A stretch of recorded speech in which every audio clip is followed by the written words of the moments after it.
Dah. Assalamualaikum warahmatullahi wabarakatuh.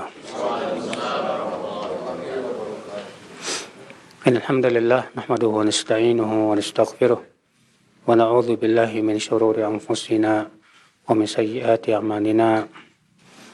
Man yahdihillahu fala mudilla lahu wa man yudlil fala hadiya lahu. Wa asyhadu an la ilaha illallah wahdahu la syarika lah wa asyhadu anna Muhammadan abduhu wa rasuluh. Qala Allah Ta'ala fi kitabihil karim, ya ayyuhalladzina amanu taqullaha haqqa tuqatih wa la tamutunna illa wa antum muslimun, amma ba'd. Saudara seiman rahimani wa rahimakumullah jami'an. Pada pagi hari ini insyaallah kita akan membahas yaitu mafatih ar-rizq fi dhaw'il kitabi was sunnah. Kunci-kunci pembuka rezeki menurut Al-Quran dan As-Sunnah.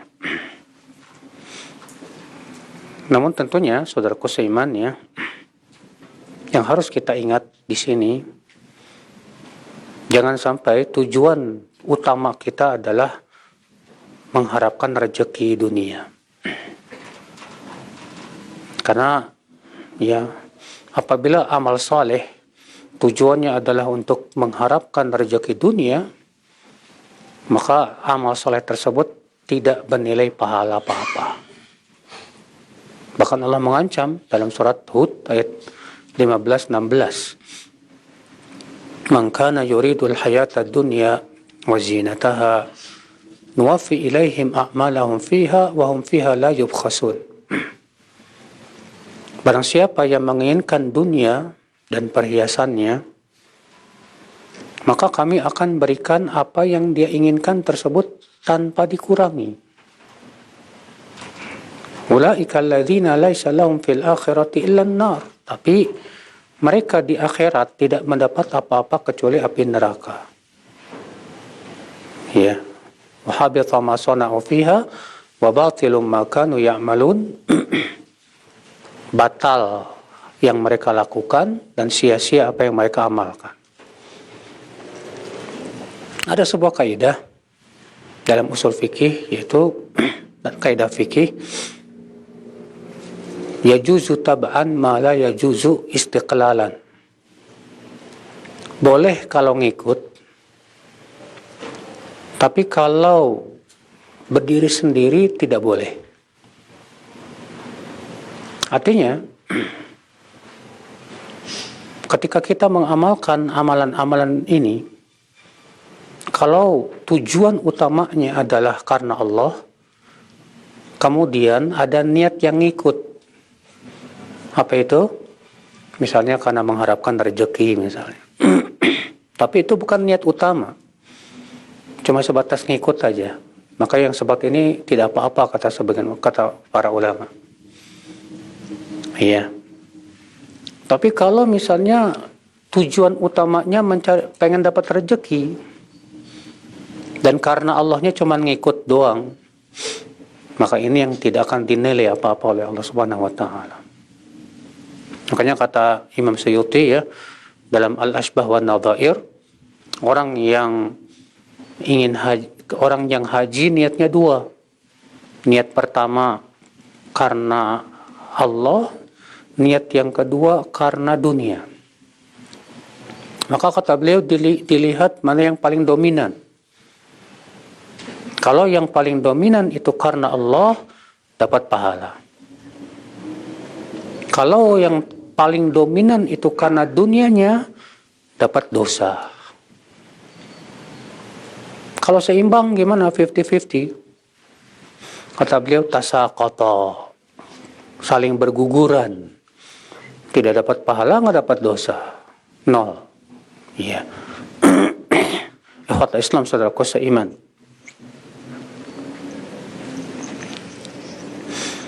Lalu apa saja amal yang kata Rasulullah SAW dalam Al-Quran dan hadis bahwa amal tersebut bisa membuka pintu rezeki? Yang pertama, yaitu memperbanyak istighfar dan taubat. Memperbanyak istighfar dan taubat. Mana dalilnya? Banyak. Di antaranya surat Nuh ayat 10 sampai 12. Allah Ta'ala berfirman, فَقُلْتُ اسْتَغْفِرُوا رَبَّكُمْ إِنَّهُ كَانَ غَفَّارًا يُرْسِلِ السَّمَاءَ عَلَيْكُمْ مِدْرَارًا وَيُمْدِدُكُمْ بِأَمْوَالٍ وَبَنِينَ وَيَجْعَلْ لَكُمْ جَنَّاتٍ وَيَجْعَلْ لَكُمْ أَنْهَارًا. Lalu aku berkata, istaghfiru rabbakum, mintalah ampun kepada Rabb kalian. Sesungguhnya Dia Maha Pengampun. Niscaya Dia akan mengirimkan kepada kalian hujan yang lebat. Dan Allah akan berikan kepada kalian harta dan anak-anak. Dan Allah akan jadikan untuk kalian kebun-kebun dan air sungai yang mengalir. Masya Allah, lihat ya. Di sini Nabi Nuh berkata kepada kaumnya apa? Minta ampun kalian kepada Allah. Balasannya apa? Ya, Masya Allah. Diberikan hujan yang lebat, diberikan harta dan anak-anak. Ya. Makanya pernah ada orang yang datang kepada Al-Hasan.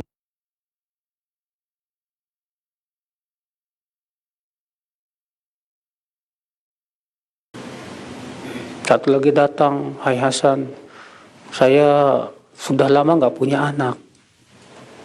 Ya, kata Al-Hasan, banyak istighfar saja. Yang satu lagi mengeluhkan tentang kekeringan. Ya, kata Al-Hasan, banyak istighfar saja. Kenapa? Karena berdasarkan hak dalil ini. Jangan banyak istighfar. Ya. Maka ya akhal Islam, saudaraku seiman. Lalu istighfar seperti apa, saudaraku? Tentu ya tata cara istighfarnya juga harus mengikuti tata cara Rasulullah sallallahu alaihi wasallam. Rasulullah SAW disebutkan setiap harinya istighfar dan taubat 100 kali.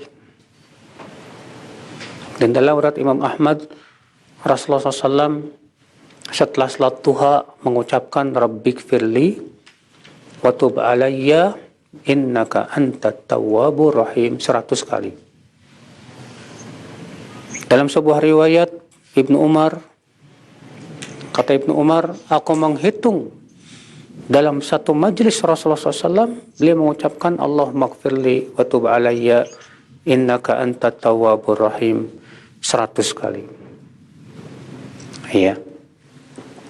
Nah ini saudaraku seiman, rahimani wa rahimakumullah jami'an. Adapun di pagi hari ya ada namanya Sayyidul Istighfar.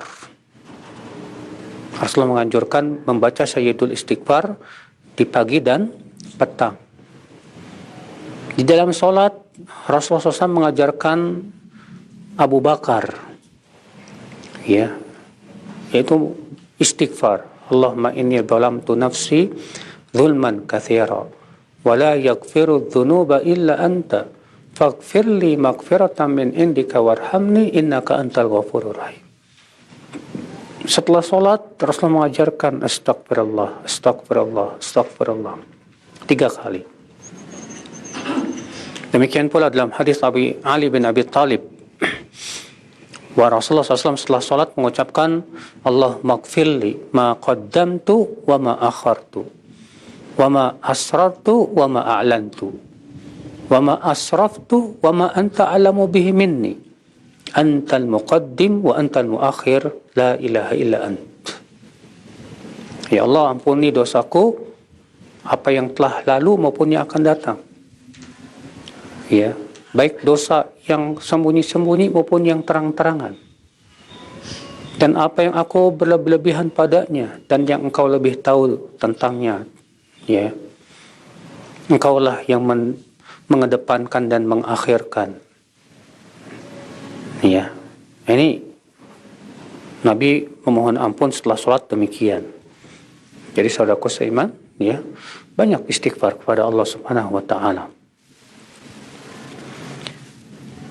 Kemudian saudaraku seiman, amal yang kedua yaitu at-taqwa, takwa. Apa itu takwa? Kata Imam An-Nawawi, imtithalu amrihi wa nahyi, yaitu mempraktekkan perintahnya, wajtinabu nawahi, dan menjauhi larangannya, wa ma'nahu al-wiqayah min sakhatihi wa adzabihi, dan makna takwa artinya melindungi diri kita dari kemurkaan Allah dan adabnya. Itu takwa.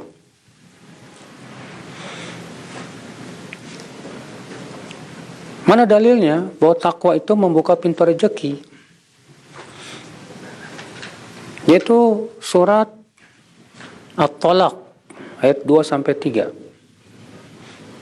Allah Ta'ala berfirman, "Wa man yattaqillah yaj'al lahu makhraja." Siapa yang bertakwa kepada Allah, maka Allah jadikan untuk dia makhraj. Makhraj itu jalan keluar. Jalan keluar dari apa? Dari kesulitan hidupnya. Wa yarzuqhu min haitsu la yahtasib, dan Allah akan berikan rezeki dari arah yang tidak disangka-sangka. Lihat saudaraku seiman. Ya, kata Ibnu Katsir ketika menafsirkan ini, ay wa may yattaqillah fima amara bihi wa tarki ma naha anhu, ya, wa taraka ma naha anhu yaj'al lahu min amri makhraja wa yarzuqhu min haitsu la yahtasib, ay min jihatin la takhtur bi balihi. Siapa yang bertakwa kepada Allah dengan cara menjalankan perintah Allah dan menjauhi larangannya, Allah akan berikan kepada dia makhraj, jalan keluar dari kesulitan hidupnya. Dan Allah akan berikan rezeki dari arah yang tidak disangka-sangka, artinya dari arah yang dia tidak kira. Ikhwata Islam, saudaraku seiman. Makanya Allah menjamin, Pak, suatu negeri yang penduduknya beriman dan bertakwa, maka Allah akan bukakan pintu-pintu rezeki. Allah berfirman, wa may yattaqillah walau anna ahlal qura amanu wattaqau lafatahna alaihim barakatin minas sama'i wal ard walakin kadzabu fa akhadnahum bima kanu yaksibun. Kalaulah penduduk negeri itu beriman dan bertakwa, maka kami akan bukakan untuk mereka pintu-pintu barokah di langit dan di bumi. Tuh lihat. Berbeda kalau negeri itu tidak beriman dan bertakwa, lebih senang berbuat maksiat, syirik, dan yang lainnya. Walaupun negeri itu banyak kekayaan alamnya, tetap saja nggak barokah. Jangan jauh-jauh lah. Indonesia apa yang kurang sih secara kekayaan alam, Pak?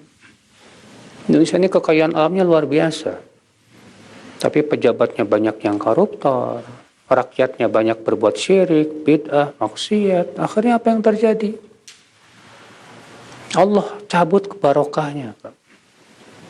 Di Indonesia, subhanallah, ternyata kesulitan perekonomian luar biasa. Banyak yang miskin dan yang lainnya. Ya. Bagaikan, istilahnya sih, bagaikan tikus mati di lumbung padi. Saudaraku seiman, kenapa ya itu? Semua akibat dosa, Pak. Akibat dosa baik yang dilakukan oleh para pejabatnya maupun rakyatnya itu sendiri. Ikhwatul Islam, saudaraku seiman, rahimani wa rahimakumullah jami'an. Sebaliknya antum lihat, Saudi itu negara kering. Ya. Antum lihat di Saudi itu apa sih yang antum lihat? Ya, cuma hamparan padang pasir, batu dan yang lain. Tapi karena tauhid ditegakkan di sana, syariat ditegakkan di sana betul-betul. Ya. Para umaroknya juga mencintai para ulamanya. Para ulamanya juga mengingatkan para umaroknya. Penuntut ilmu juga banyak di sana. Walaupun ya maksiat pasti ada. Cuman dibandingkan dengan negeri-negeri lain, ya Saudi yang paling sedikit lah maksiatnya. Ya. Orang-orang yang benci banget sama Saudi selalu cari-cari apa kesalahan. Padahal kalau dia mencari kesalahan di negeri yang lain selain Saudi, lebih banyak lagi. Berpuluh-puluh kali lipat. Dan ternyata apa yang terjadi, Pak? Barokah. Barokah tauhid. Dari minyaknya, sekarang bahkan ditemukan ladang emas ya sepanjang 120 km. Ya. Baru-baru ini. Oh subhanallah saudaraku seiman. Itu barokah saudaraku seiman. Ya. Rajanya juga yang adil, tidak menzalimi rakyatnya. Nah ini saudaraku seiman rahimani wa rahimakumullah jami'an. Jadi ya apa namanya? Takwa itu membuka pintu rezeki. Makanya Allah berfirman kepada Bani Israel. Apa kata Allah? Walau annahum aqamut Taurata wal Injil wa ma unzila ilaihim min rabbihim la akalu min tahti arjulihim. Kalaulah mereka menegakkan Taurat dan Injil dan yang diturunkan kepada mereka, pasti mereka akan makan dari bawah dan dari atas mereka. Oh lihat. Ya.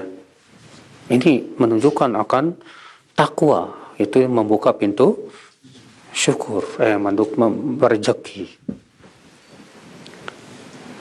Dan termasuk takwa adalah syukur. Dan orang yang bersyukur ditambah. Allah berfirman, la in syakartum la azidannakum. Kalau kalian bersyukur, aku akan tambahkan buat kamu. Wala in kafartum, tapi kalau kalian kufur, tidak bersyukur, inna azabi lasyadid. Sesungguhnya azabku keras. Artinya Pak, kufur nikmat itu menyebabkan nikmatnya dicabut sama Allah. Ya. Kemudian yang ketiga, yang membuka pintu rezeki. Apa itu? Yaitu tawakal. Apa tawakal? Tawakal itu ya, i'timadul qalbi ala Allah ma'as-sa'i, yaitu hati kita bersandar kepada Allah disertai dengan usaha. Jadi tawakal itu ada dua rukun. Rukun pertama, hati kita bersandar kepada Allah. Rukun yang kedua, usaha. Sekarang kalau ada orang yang hatinya bersandar kepada Allah tapi nggak mau usaha, tawakal bukan? Itu malas namanya.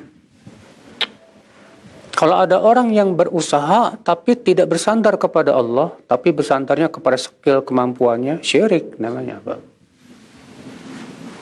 Ya.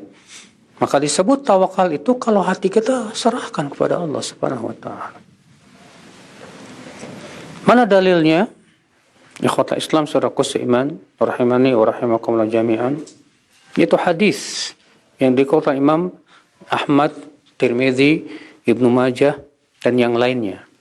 Dari Umar bin Khattab radhiyallahu an, wa Rasulullah SAW bersabda, "Lau annakum tawakkaluna 'ala Allahi haqqa tawakkulihi la razaqakum kama yarzuqut tayr. Taghdu khimasan wa taruhu bitanan."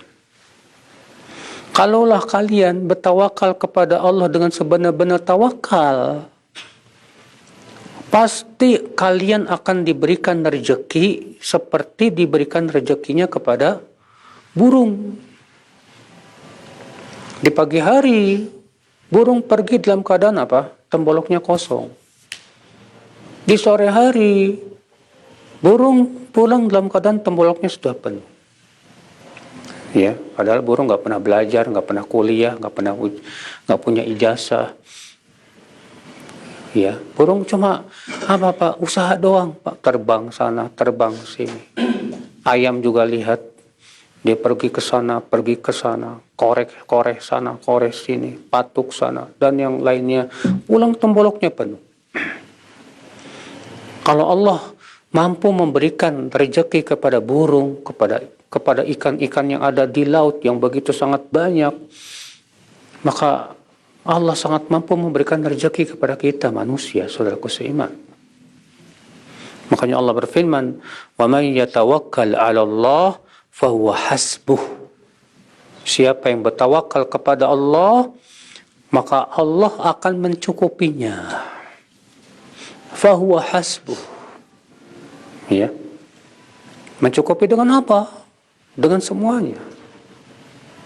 Saudaraku seiman rahimani wa rahimakumullah jami'an. Nah ini jadi ya, tawakal sekali lagi membuka pintu apa? Rezeki. Tapi ingat, tawakal itu tadi harus memenuhi 2 rukun ya. Yang pertama, hati kita bersandar kepada siapa? Allah. Yang kedua, usaha. Iya. Nah, kadang ketika kita sudah usaha kok belum juga dapat rezeki, gimana itu? Ya. Kita katakan saudaraku, Allah berfirman, "Wa may yatawakkal 'ala Allah fahuwa hasbuh. Innallaha balighu amrih. Qad ja'alallahu likulli syai'in qadra." Ayatnya begitu. Siapa yang bertawakal kepada Allah, maka Allah cukup baginya Allah. Artinya Allah akan mencukupinya. Sesungguhnya Allah pasti akan menyampaikan urusannya. Tapi Allah sudah tentukan waktunya masing-masing. Kadarnya masing-masing. Artinya, tawakal itu membuka pintu rezeki betul. Nah, ketika kita usaha, apakah berarti langsung dapat rezeki? Ya, belum tentu juga. Artinya, waktunya hanya Allah yang maha tahu. Yang penting kita usaha. Tapi janji Allah sudah pasti benar, Pak. Kewajiban kita nunggu. Dan menunggu janji Allah termasuk apa? Ibadah. Ya. Kemudian yang keempat, amalan yang keempat yang membuka pintu rezeki. Apa itu? Yaitu at-tafarruq li ibadatillahi azza wa jalla. Bersungguh-sungguh beribadah kepada Allah. Dan berusaha menjadikan semua aktivitas kita bernilai ibadah. Ya. Apa makna bersungguh-sungguh? Yaitu tafarruq lil ibadah. Yaitu kita jadikan hidup kita semua untuk ibadah. Ya. Nah, jangan kita pahami, oh kalau gitu kita kerjanya sholat aja gitu Ustaz. Baca Quran aja, ya enggak lah. Kita pergi cari nafkah. Cari nafkah diperintahkan Allah enggak? Diperintahkan Allah. Ibadah enggak, Pak? Ibadah. Kita olahraga dengan niat supaya sehat. Badan kita dengan kesehatan itu bisa kita beribadah dengan enak. Dengan niat seperti itu, insya Allah jadi ibadah. Kita makan dengan niat supaya makan kita bermanfaat buat tubuh kita, jadi sehat dan yang lainnya, jadi ibadah. Itu maksudnya, saudaraku seiman. Ya. Jadi betul-betul dia berusaha bagaimana semua aktivitasnya bernilai ibadah. Sebagaimana Allah berfirman, "Fa idza faragta fansab." Kalau kamu selesai dari sebuah ibadah, maka segera menuju ibadah berikutnya. Allah juga berfirman, "Fa idza qadaytumus shalah fadhkurullaha." Apabila kalian telah selesai sholat, maka berzikirlah kepada Allah. Demikian saudaraku seiman.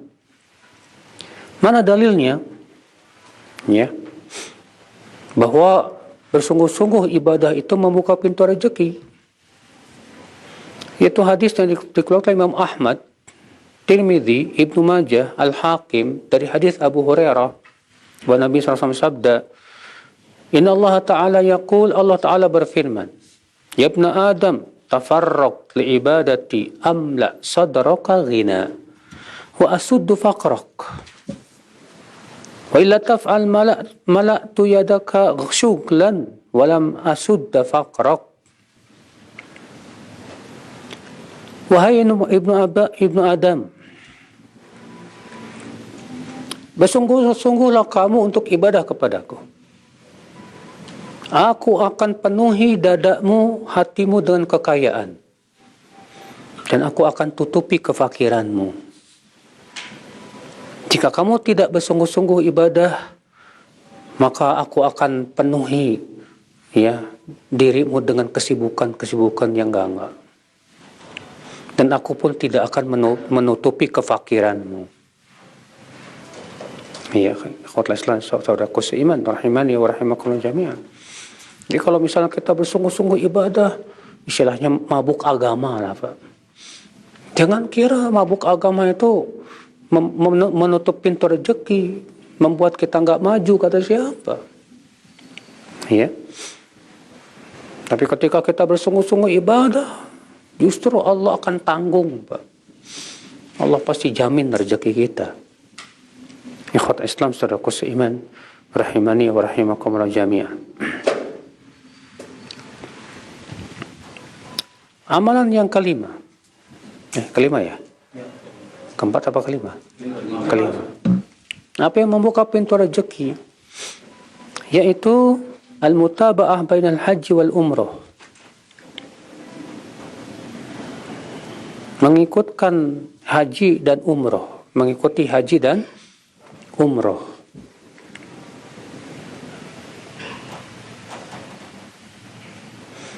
Maksudnya mengikuti bagaimana? Kata Abul Hasan As-Sindi, yaitu ij'alu ahadahuma tabi'an lil akhar waqi'an ala aqibihi. Artinya jadikan salah satunya ngikut yang lain gitu. Ya, habis umroh, haji. Ya, habis haji, umroh. Mana dalilnya bahwa mengikutkan haji dan umroh itu membuka pintu rezeki? Yaitu hadis riwayat Imam Ahmad, Tirmidzi, Nasai, Ibnu Khuzaimah bahwa Rasulullah SAW sabda, tabi'u bainal haji wal umrah fa innahuma yanfiyanil faqra wal dhunub. Ikutkanlah haji dan umroh, karena keduanya bisa menghilangkan kefakiran dan dosa. Ya, jadi kalau antum pergi umroh terus suka mikir, wah duit saya berkurang, nanti gimana, kita katakan gak usah khawatir mas. Rasulullah mengatakan bahwa haji dan umroh itu membuka pintu rezeki. Ya, ikhwatul Islam saudaraku seiman, rahimani wa rahimakumullah jami'an. Amal yang keenam, silaturahim. Apa maksudnya silaturahim? Menyambung kerabat. Kalau di Indonesia kan makna silaturahim itu luas banget, Pak. Kepada orang yang gak ada kerabat pun silaturahim juga. Antum telepon ke teman, mau silaturahim, emang ente kerabat dia? Nggak ada sih, mau silaturahim. Kita katakan kalau kalau bukan kerabat itu bukan silaturahim namanya, Pak. Apa dong? Kunjungan. Bahasa Arabnya apa? Ziarah. Cuma kan orang Indonesia nyebut ziarah kan buat kuburan, Pak. Ziarah kuburan. Ikhwat Islam saudaraku seiman. Dulu pernah bikin silaturahim akbar antara ulama dengan rakyat. Emang kerabat apa? Ya. Ya, sebagian lagi ada yang ngomong gini, beda antara silaturahim dengan silaturahmi. Kita katakan siapa yang bedain? Itu bahasa Arab silaturahim itu. Silaturahmi, silaturahim ya bahasa Arab sama artinya. Menyambung rahim. Ya. Yang ada kekerabatan hubungan rahim dengan kita. Ikhwatul Islam saudaraku seiman. Mana dalilnya bahwa silaturahim membuka pintu rezeki?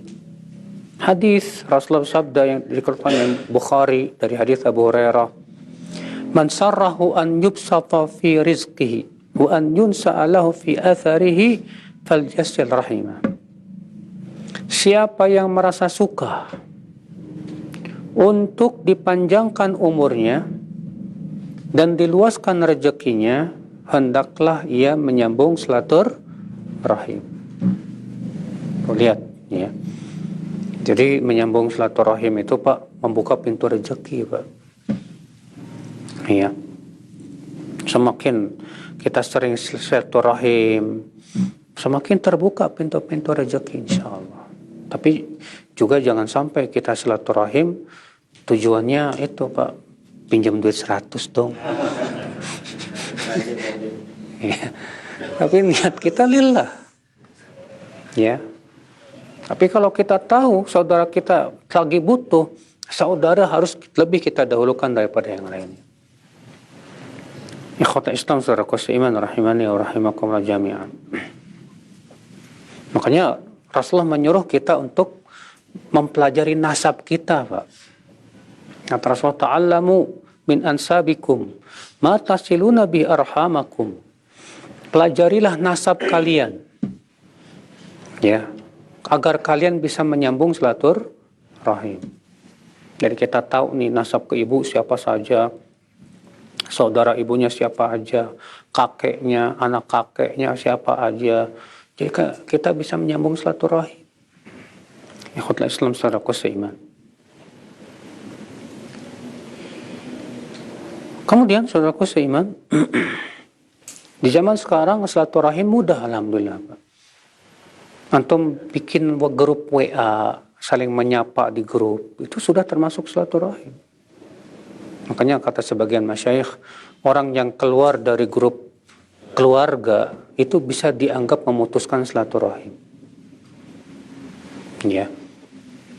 Maka walaupun tentunya yang lebih baik kita mengunjungi, tapi kalau misalnya karena kesibukan dan jauh, ya setidaknya kita kumpul di grup, saling menyapa dan yang lainnya. Syukur-syukur bisa kumpul sekali-kali gitu, ya. Ikhwatul Islam saudaraku seiman.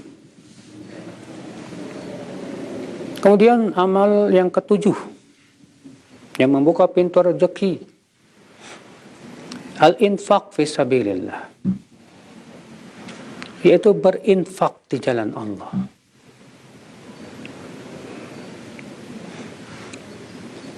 Allah berfirman dalam surat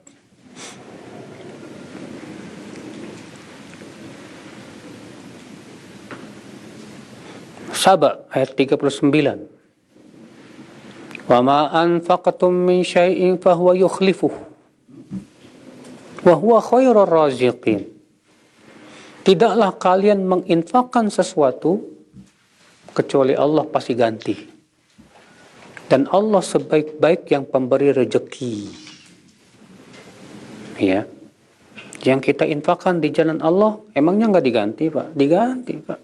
Makanya dalam Al-Quran, Pak, berinfak di jalan Allah itu disebut dengan apa? Memberikan pinjaman kepada Allah.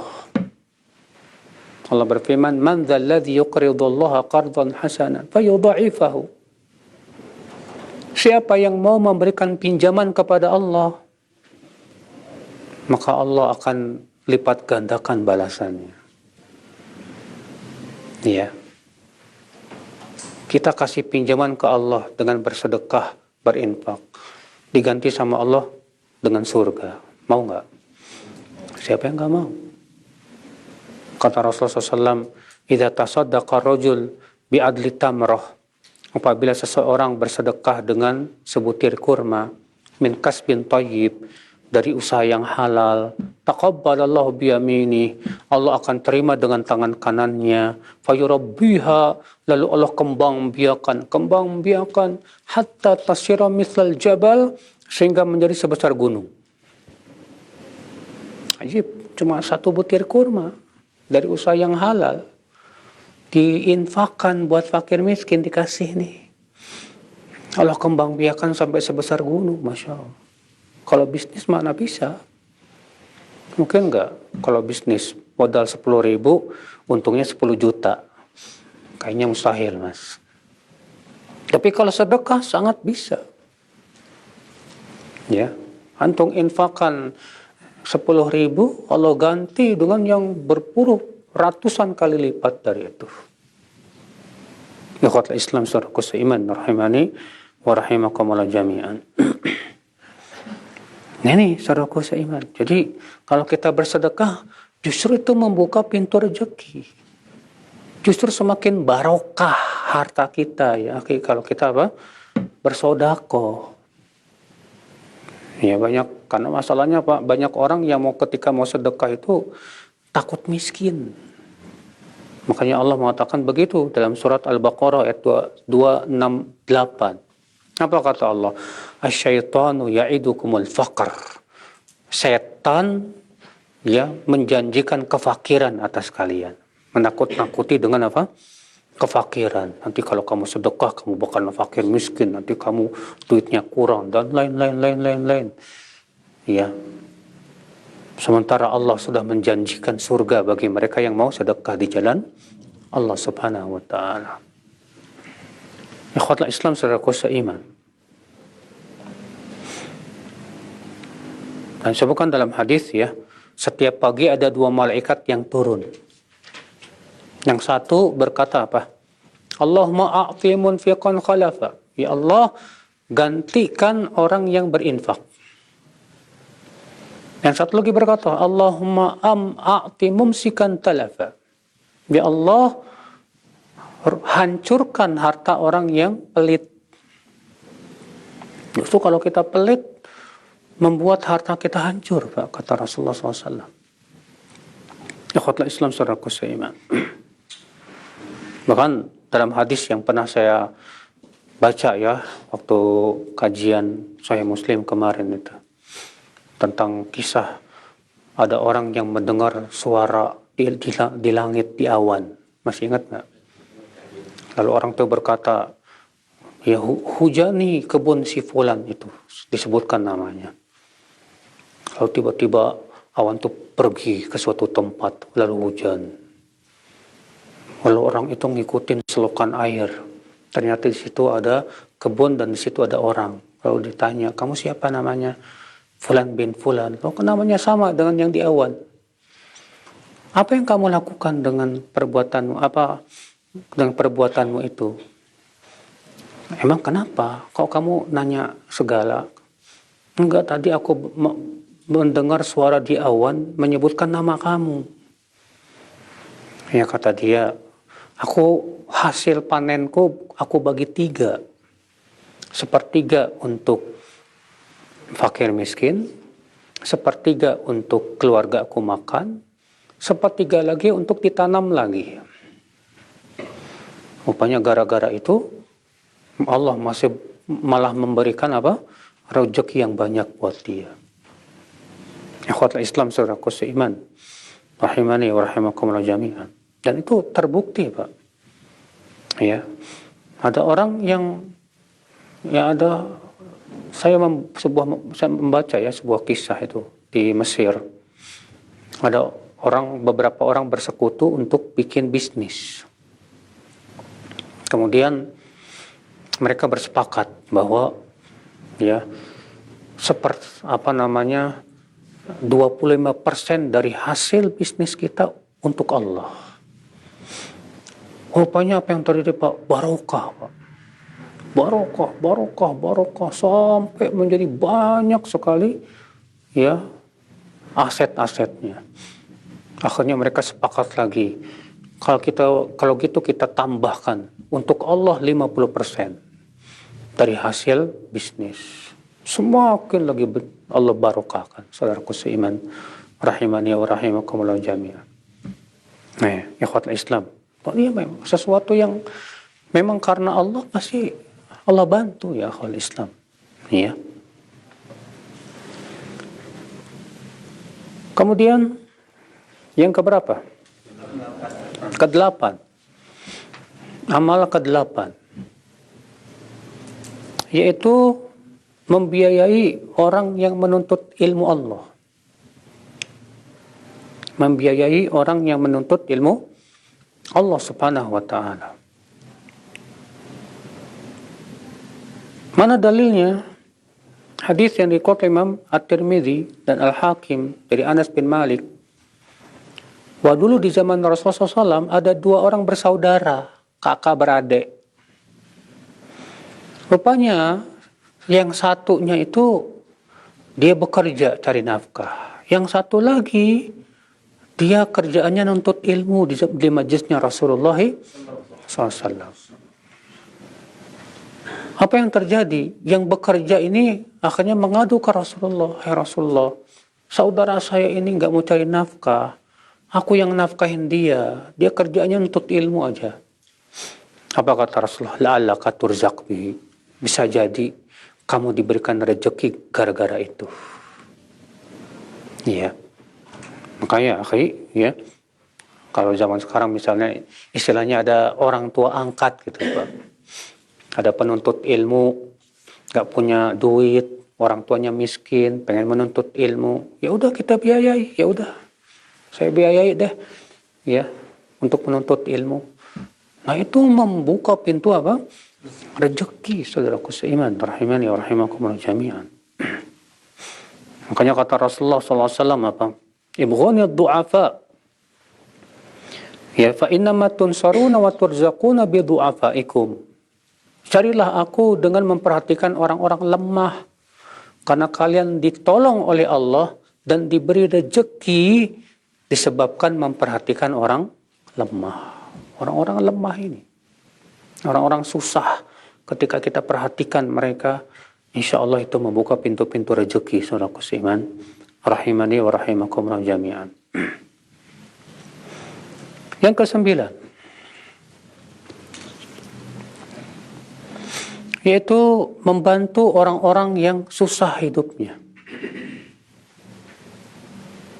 Sebagaimana dalam hadis yang sudah saya sebutkan barusan. Hal tunsaruna wa turzaquna illa bi du'afaikum. Ya, bukankah kalian diberikan rezeki dan diberikan pertolongan oleh Allah disebabkan oleh kalian memperhatikan orang yang lemah. Ini penting, akhi, ya. Teman-teman kita, saudara kita yang lemah perekonomiannya, susah hidupnya, bantu dia. Jangan kita yang lemah hidupnya, susah, padahal dia sudah bukan orang malas, dia juga cari nafkah, tapi qadarullah ya gimana lagi, rezekinya seret, bantu Pak. Ya, jangan cuek akal Islam. Seorang Muslim itu Pak harus punya jiwa sosial. Ya.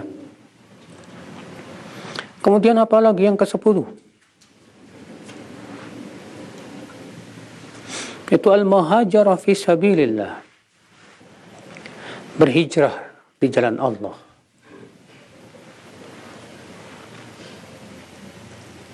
Apa itu maksudnya? Kata para ulama, yaitu meninggalkan negeri yang kafir menuju negeri Islam. Meninggalkan tempat yang penuh maksiat menuju tempat yang di situ kita bisa menaati Allah dan beribadah.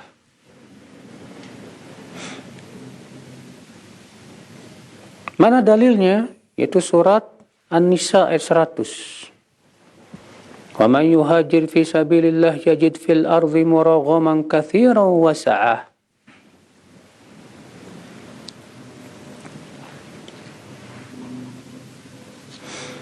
Siapa yang berhijrah di jalan Allah, maka ia akan mendapatkan di muka bumi muraghaman katsira, wasa'ah dan keluasan. Apa maksudnya? Ya. Sebagian ulama mengatakan artinya wa may yuhajir fi sabilillah ila baladin akhar yajid fi ardi dzalikal balad minal khair wan ni'mah ma yakunu sababan li ragmi anfi a'da'ihi alladziina kanu ma'ahu fi baldatihi al-asliyah.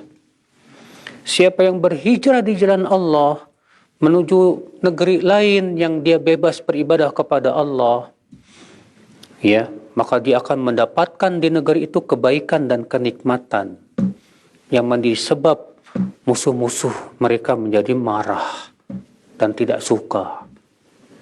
Ya. Muraghaman katsira wa sa'ah. Sa'ah di sini artinya sa'atul rizq, yaitu luasnya rezeki. Ya khotbah Islam saudaraku seiman rahimani wa rahimakumullah jami'an. Jadi ini akhi, ya, ketika kita berhijrah, ingatlah bahwa dengan kita berhijrah ke tempat yang itu kita bisa menjaga agama kita, ketakwaan kita, keimanan kita. insya Allah itu yang menjadi sebab terbukanya pintu apa? Rezeki. Ya, di buku ini hanya disebutkan 10. Saya tambahkan lagi yang ke-11, yaitu mensyukuri nikmat. Mensyukuri nikmat pun juga membuka pintu rezeki. Karena sudah kita sebutkan tadi, akhi, orang yang mensyukuri nikmat akan ditambah rezekinya.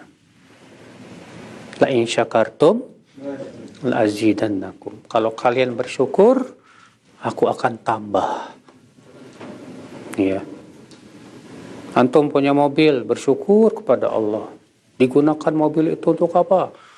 Ya, untuk ketaatan, untuk ke majlis taklim, untuk membantu orang yang butuh bantuan mobil. Allah tambah rezeki antum. Ya. Ditambah. Antum punya HP digunakan untuk apa? Menyebarkan dakwah, ya. Menyampaikan ilmu untuk kebaikan. Itu mensyukuri nikmat namanya, Pak. Maka Allah sudah berjanji bahwa orang yang mensyukur nikmat Allah pasti apa? Tambah. Ya. La in syakartum la azidannakum. Jika kamu bersyukur, pasti aku akan tambah untuk kalian. Yang ke-12, memelihara kuda. Dengan kita niatkan untuk kebaikan. Karena Rasulullah SAW dalam hadis yang sahih ditanya tentang kuda. Kata Rasulullah, kuda itu 3. Kuda untuk pemiliknya ajrun, pahala. Yang kedua, kuda untuk pemiliknya sitrun, penutup. Dan yang ketiga, kuda untuk pemiliknya wizrun, dosa. Adapun kuda yang untuk pemiliknya ajrun, pahala, yaitu kuda yang dia wakafkan di jalan untuk jihad fisabilillah. Setiap kali kuda itu berangkat untuk pergi jihad, setiap langkahnya, bahkan kata beliau, air yang dia minum ketika melewati sungai, bahkan kata Rasulullah SAW, kotorannya pun semua jadi pahala. Masya Allah. Adapun sitrun yang kedua, sebagian ulama menafsirkan makna sitr, penutup, artinya penutup dari kefakiran. Penutup dari apa? Kefakiran. Yaitu mereka yang memelihara kuda untuk kebaikan. Ya, tapi tetap memperhatikan kebutuhan kuda, makanannya, minumnya, dan yang lainnya. Ikhwatul Islam sadaku seiman rahimani wa rahimakumullah jami'an. Makanya kata Rasulullah SAW, al-khail, ya kuda itu Allah jadikan di ubun-ubunnya kebaikan sampai hari kiamat. Ya, makanya antum belajar, kalau kita belajar kuda bagus Pak, Masya Allah. Ya, ikhwatul Islam. Nah ini dia di antara amalan-amalan yang insya Allah bisa membuka apa? Pintu rezeki. Allahu a'lam. Demikian yang bisa saya sampaikan. Barangkali ada yang mau nanya.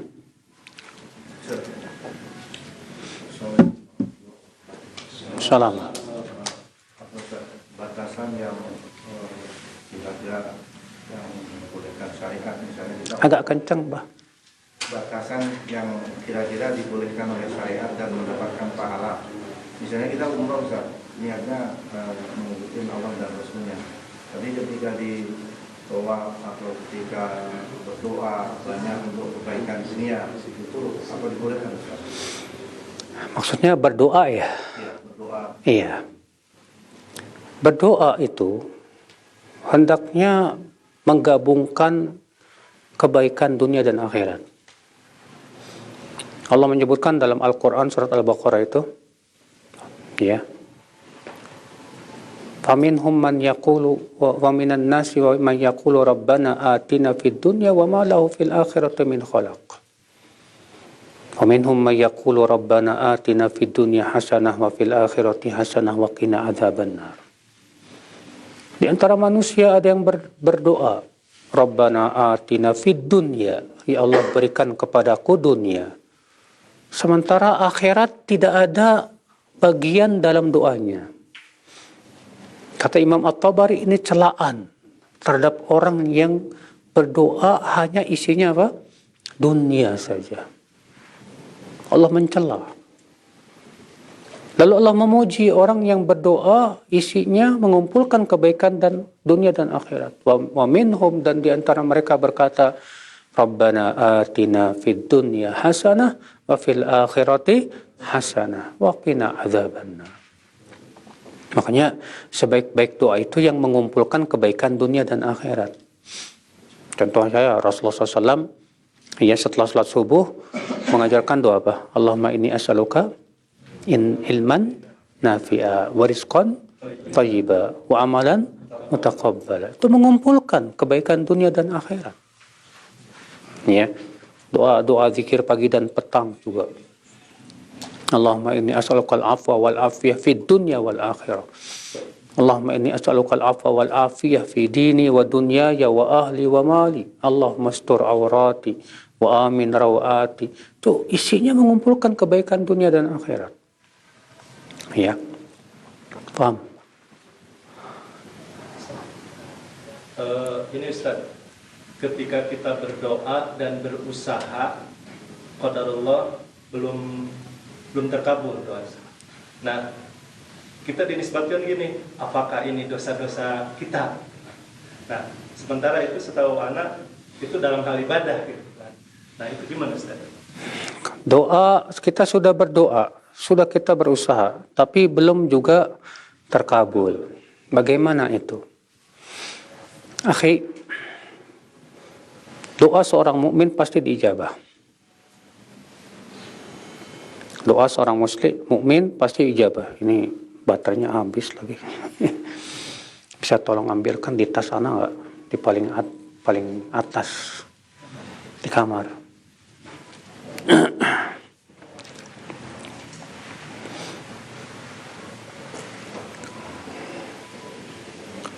Jadi doa, saudaraku seiman, rahimani wa rahimakumullah jami'an, pasti dikabulkan oleh Allah Subhanahu wa taala. Tapi yang harus kita perhatikan, kapan Allah mengabulkannya hanya Allah yang tahu. Kata Rasulullah SAW, Allah mengabulkan doa hamba itu dengan 3. Yang pertama, diberi apa yang dia minta. Yang kedua, disimpan di surga. Dan yang ketiga, yaitu diselamatkan dari mara bahaya. Terkadang kita berdoa, kita menganggap doa itu baik buat kita. Tapi ternyata Allah tahu bahwa itu tidak baik buat kita. Maka Allah tidak kabulkan. Allah simpan di surga. Dan Allah selamatkan dia dari mara bahaya. Bisa jadi. Ya, makanya ketika kita berdoa, jangan pertama memaksa Allah ya, mengikuti keinginan kita. Yang kedua, jangan sampai kita tergesa-gesa minta segera dikabulin. Karena tergesa-gesa minta segera dikabulin itu termasuk sebab doa kita nggak didengar. Kata Rasulullah SAW apa? Yustajabu li ahadikum ma lam ya'jal. Seseorang itu akan diijabah doanya selama tidak tergesa-gesa. Lihat. Jadi jangan tergesa-gesa. Gimana dong? Serahkan kepada Allah. Kapan diijabahnya hanyalah Allah tahu. Kalau antum punya anak, terus anak antum minta sesuatu yang antum tahu itu tidak baik buat anak kita, kira-kira dikabulkan nggak permintaannya? Enggak kan? Gimana kalau si anak itu nangis, mewek, minta terus, dia bilang, bapak jahat. Tapi kita tahu ini nggak bagus, bahaya buat dia. Tetap kita tidak mau apa? Kabulkan. Ini Allah subhanahu wa ta'ala lebih sayang kepada hambanya daripada kita, kepada anak kita. Maka dari itu, ketika kita berdoa, belum melihat pengabulan, ya Allah yang tahu lah. Apakah kira-kira itu sesuatu yang bermanfaat buat kita atau tidak? Hanya Allah yang tahu. Yang jelas ya, kewajiban kita berdoa dan kita yakin bahwa doa itu pasti dikabulkan oleh Allah. Cuman bagaimana cara pengabulannya, kapan Allah kabulkan, hanya Allah yang Maha tahu. Ya, serahkan semuanya kepada siapa? Pada Allah. Nah, demikian. Masih ada yang bertanya? Terkait dengan menyambung silaturahmi Ustaz. Nah, jadi kami ini tidak seayah, tidak seibu juga gitu Ustaz. Apa? Tidak seayah, tidak seibu. Artinya gini Ustaz. Misalnya contoh ayah kami nikah sama ibunya mereka yang sudah punya anak juga. Nah, berarti kan anak bukan seayah, bukan seibunya dia gitu kan. Ini masuk menyambung silaturahmi nggak Ustaz seperti ini? Ke anaknya Ustaz. Ayah kita, Saudara sambung ya. Tapi tidak salah, tidak seibu. Iya, saudara sambung. iya, anak bawaan dari ibu tiri. Iya Ustaz. Anak bawaan dari ibu tiri, apakah itu saudara kita atau bukan? Ya, secara rahim nggak ada hubungannya. Karena beda bapak, beda ibu. Rahimnya juga beda. Nggak ada hubungan sama sekali. Cuma ada hubungan ibunya nikah sama kita, sama bapaknya kita. Ya. Maka apakah bisa disebut dia saudara kita secara rahim? Ya tidak. Tapi kalau disebut saudara sambung ya bisa. Ya. Artinya kalau kita berbuat baik sama mereka, menyambung hubungan kepada mereka, itu sebuah kebaikan tentunya. Tapi tidak wajib. Nah.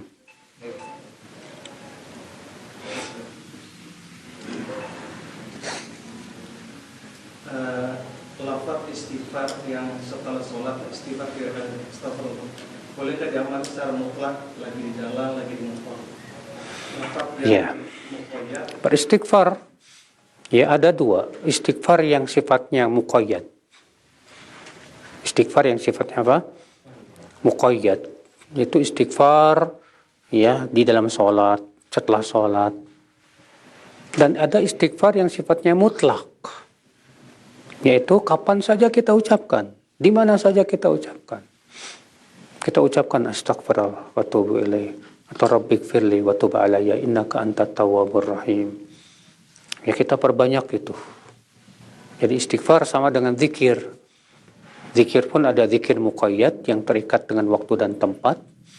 Ada zikir yang mutlak yang tidak terikat dengan waktu dan tempat. Sama dengan istighfar. Istighfar pun ada yang muqayyad ya, yang terikat dengan waktu dan tempat, dan ada istighfar yang mutlak yang tidak terikat dengan waktu dan tempat. Begitu. Sholat duha katanya bisa membuka pintu rezeki. Salat apa? Apakah salat duha membuka pintu rezeki? Saya belum dapat dalilnya yang sahih ya. Saya belum mendapatkan dalil yang sahih bahwa salat duha itu membuka pintu rezeki. Yang ada itu yaitu ini yang ke-13 ditambahkan ya. Yang ke-13 yaitu memulai usaha di pagi hari. Memulai usaha di pagi hari. Berdasarkan hadis bahwa Rasulullah SAW sabda, Allahumma barik li ummati fi bukuriha. Ya Allah berkahilah untuk umatku di waktu bukurnya pagi hari. Nah, sahabat yang meriwayatkan ini berkata, aku mengirimkan barang daganganku itu ya di pagi hari. Maka beliau pun kemudian jadi orang kaya raya. Bisnisnya berhasil, barokah dan yang lainnya. Jadi ya itu Batasan pagi hari ini jam berapa Ustaz? pagi hari ya sekitar setelah subuh lah, setelah matahari terbit. Ya, bukur itu karena kan kebiasaan Rasul dan para sahabatnya mereka zikir sampai matahari terbit agak siang dikit, kemudian baru mereka pergi untuk mencari nafkah. Ya. Nah.